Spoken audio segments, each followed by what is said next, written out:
Your Excellency, our President, Prime Cabinet Secretary, my brother Adan Duale, governors present, ministers present, members of parliament, members of diplomatic corps, senior civil servants, and our Muslim brothers.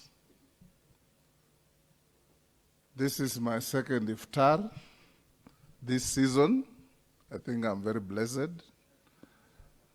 to have enjoyed with you.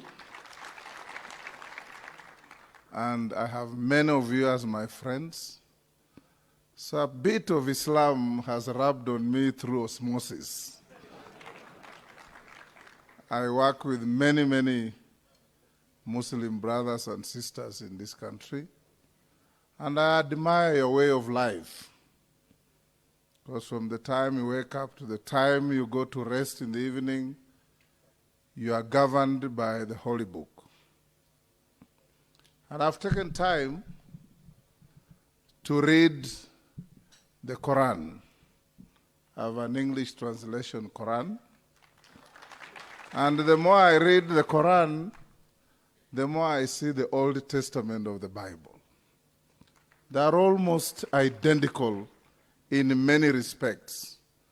The prophets and the history of religion and what messages they brought to humanity, warnings, directions.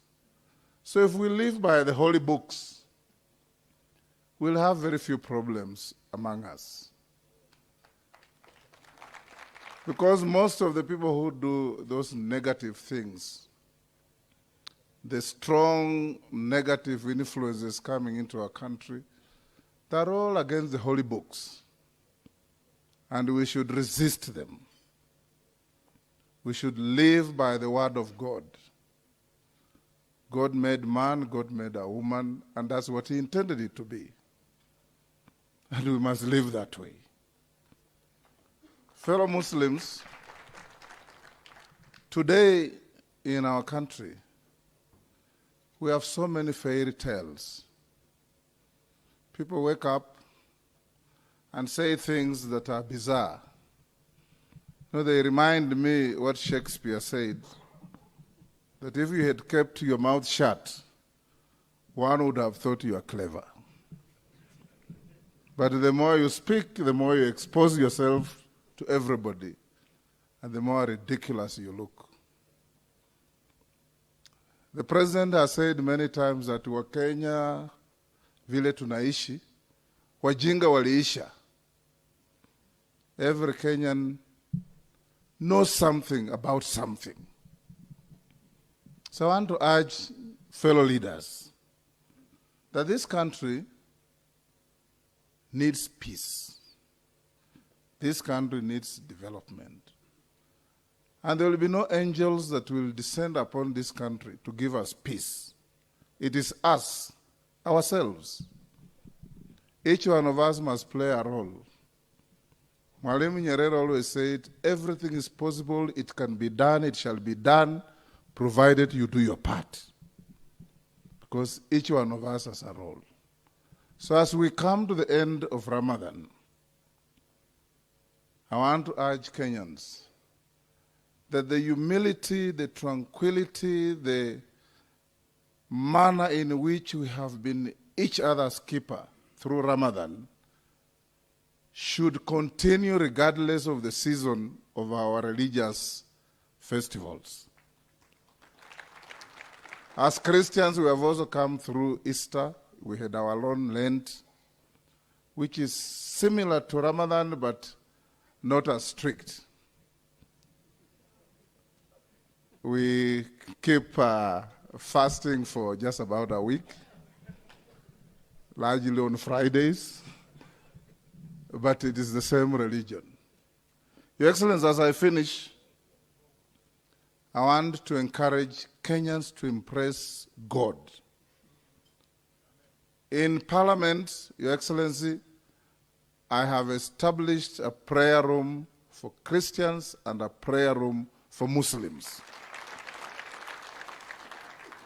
And I encourage our MPs that instead of shouting at each other on the floor of the House, go to the prayer room and sit and speak to your God.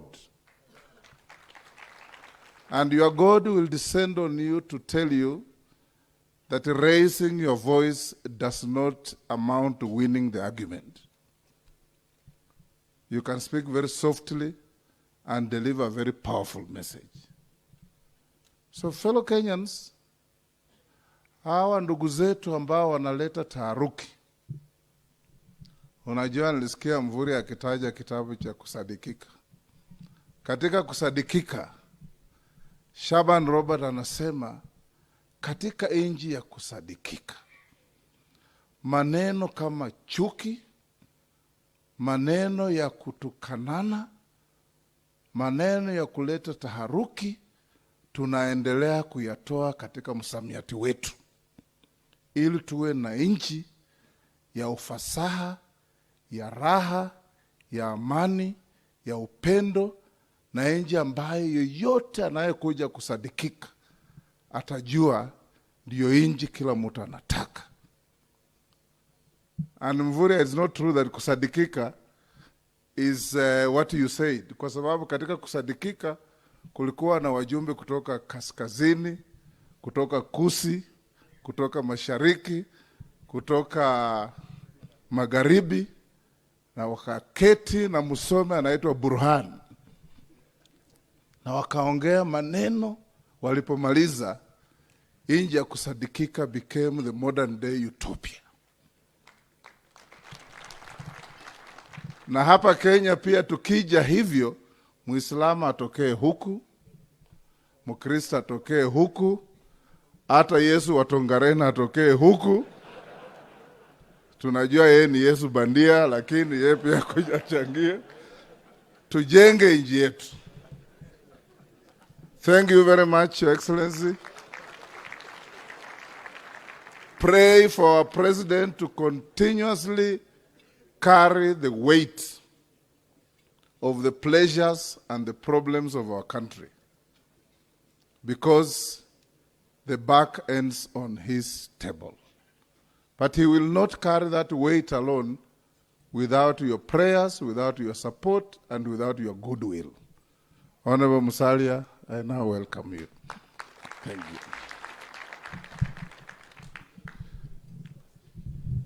Unataka